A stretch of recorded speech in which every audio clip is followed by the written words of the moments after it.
태형건설 위기에서 시작된 프로젝트 파이낸싱 PF 대출 부실 우려가 금융권으로도 전이될 수 있다는 걱정을 키우고 있습니다. 여기에 중소기업과 소상공인 부실이 터질 수 있다는 목소리도 점차 확산되면서 금융당국도 건정성 관리 단속에 나섰는데요. 자세한 내용은 이현아 기자와 함께 짚어보겠습니다. 안녕하십니까? 안녕하세요. 네. 먼저 이 금융당국이 최근 은행을 좀 대상으로 대손 충당금을 늘려라 이렇게 주문을 했습니다. 당국이 금융권 이 건정성 관련해서 고삐를 좀 조이고 있다 이렇게 볼 수 있을까요? 네, 그렇습니다. 예. 업계는 이미 이 상황에 대해서 건정성 고삐를 조이는 첫 신호탄으로 보고 있습니다. 네. 금융감독원이 최근 주요 은행에 대한 대손 충당금 적립 규모를 늘리라는 압박에 나섰는데요. 금감원은 최근 시중은행에 대한 대손 충당금 검사를 실시했고 KB국민, 신한, 우리, NH농협, 광주, 대구, 경남은행과 카카오뱅크에 대손 충당금 적립금을 더 늘리도록 조치를 내렸습니다. 대손 충당금은 경기 상황이 안 좋거나 아니면 거래처의 부도 등의 이유로 대금을 회수하지 못할 때를 대비해서 미리 쌓아두는 돈을 의미합니다. 회계 기준에 따라서 적립되기 때문에 산출 근거가 또 명확해야 하고요. 은행별로 보면은 충당금의 산출 방법이 다양해서 금감원이 정기 검사를 실시하고 있습니다.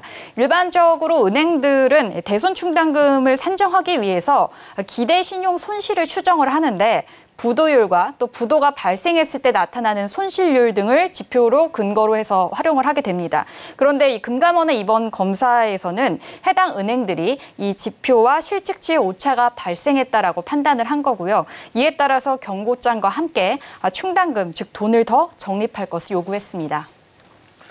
은행들이 충당금을 쌓을 때 상당히 좀 보수적으로 접근한다고 들었는데 네. 그만큼 충당금을 더 많이 쌓았을 텐데 왜 이렇게 지표에서는 좀 차이가 나고 있는 걸까요?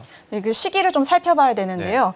2020년에서 2022년 사이에 코로나19 시기가 있었습니다. 예. 근데 이때 당시 시중은행들이 소상공인과 또 자영업자를 대상으로 해서 대출 원금 상환 그리고 이자 납부를 밀어주는 조치를 취했는데 부도율 등의 지표가 실제보다 낮은 착시 효과가 나타났고 이를 충분히 반영하지 않아서 나온 결과라는 게 금감원의 시각입니다. 부도율이라 하면요. 대출 채권이 1년 후에 부도가 날 확률을 말을 하는데 경제 성장률과 경기 전망 변수를 고려해야 합니다. 금감원은 은행들이 계산하는 부도율이 전반적으로 낮다라고 판단을 했는데 이번 조사의 추정 방식을 보완하도록 하고 또 미래 경제의 변화를 예측하는 모형에 대해서도 적정한지 들여다보다라고 이렇게 추가적으로 요구를 했습니다. 이와 관련해서 이제 금감원이 이제 은행권에 관련해 이 고삐를 좀 건정성에 관련해서 고삐를 좀 확실하게 조일 수 있는 규제를 좀 만든다 했는데 네. 어떤 내용을 담고 있습니까? 네, 이른바에서 경기 완충자본 3종 세트라고 불리는데요. 예. 오는 5월부터 순차적으로 시행이 됩니다. 지난해 금융위원회가 금융권 부실로 위험이 커진다고 판단을 해서 적립 수준을 1% 상향하기로 결정을 했는데 1년 뒤에 시행하기로 한 결과가 이번에 시행된다라고 보시면 됩니다.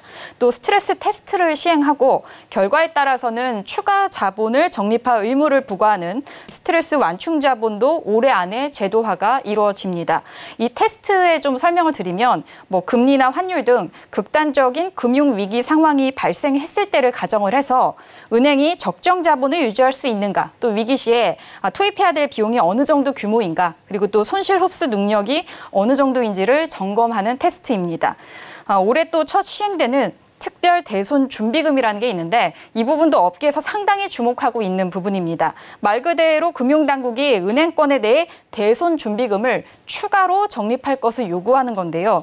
적립금을 충분히 쌓았다고 하더라도 금융당국이 요구하면 추가로 쌓아야 합니다. 당국은 감독 규정에서 현재 대손 준비금을 최저 적립률로 기준으로 산출하고 있는데 이 부분이 경기 변동에 따라서 선제적 반영이 어렵다고 판단을 해서 권한 확대가 필요하다라는 입장입니다. 네, 지금 계속해서 이야기 나누고 있는 것처럼 이 금융당국이 좀 리스크 관리에 적극적으로 지금 조치를 하려고 노력을 하고 있고 네. 또 대손 충당금도 확대를 주문하고 있습니다.